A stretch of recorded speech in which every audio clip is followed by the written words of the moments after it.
Okay, so I'm going to be doing number 2 from the Unit 2 homework. So to do this problem, we start out with the basic equation for the electric field, which is dE equals k dq over d squared, and do the vector of that. So using this equation, we can break it down into its components first, which will be k dq over d squared sine theta I plus k dq over d squared cosine theta j, where theta is defined as this angle right here.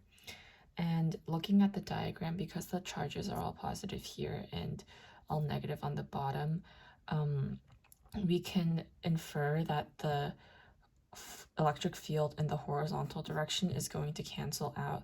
So we can cancel out this I vector and set that equal to 0. So then we're just left with this equation right here. So dE equals k dq over d squared cosine theta j.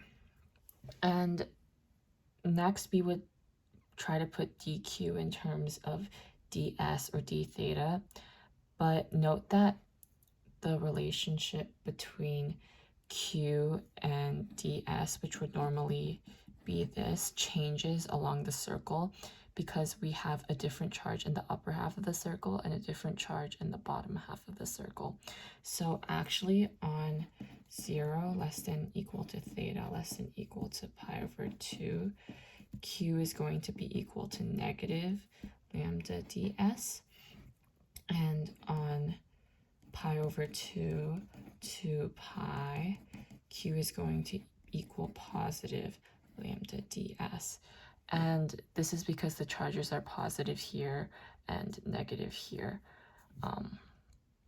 on 0 to pi over 2 and pi over 2 to pi. So with this, because the relationships between q and ds are different on these two different parameters, we're going to have to split the integral up when we integrate. So it's going to look a little bit something like this, k over d squared, and then we'll have one integral from theta equals 0 to theta equals pi over 2 cosine theta, and then in this integral we're doing negative lambda ds, and then in the other integral from theta equals pi over 2 to theta equals pi, we're going to have positive lambda ds. And from here, we can continue to further simplify this down, putting ds into terms of d theta so that we can integrate using these values. We know that s equals r theta, so ds is going to be equal to r d theta, and we also know here that d is equal to r. So plugging that in, we get E equals to k over r squared. Bring the lambda in both of these out. 0 to pi over 2 cosine theta negative d theta.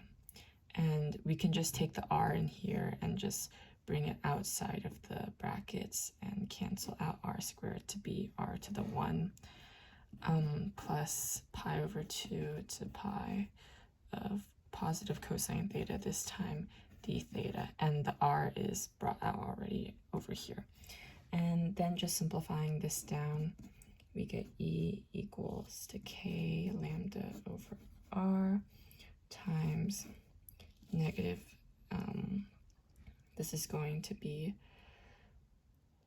sine theta from 0 to pi over 2 plus sine theta from pi over 2 to pi. That's going to be equal to E equals k lambda over r of positive or negative 1 minus 1, which means E is equal to negative 2k lambda over r. So now we have to simplify the equation a little bit further, remember that lambda is equal to the charge over the length. So in this case, because we know that each half of this circle is equal to q, the total charge, regardless of sign, is going to be 2q.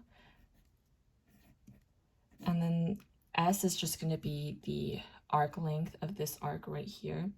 So s is going to be equal to 1/2 of the circumference, which is pi, times 2r, which is the diameter, which is just equals pi r. So we can put pi r down here.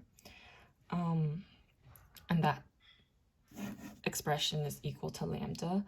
And then for k is just equal to 1/4 pi e. So when we plug that in here, we get e is equal to -4 kq over pi r squared. Plug in k, e is equal to -q over pi squared e r squared. So that's just going to be e equal to q over pi squared e r squared downwards. And that's the answer.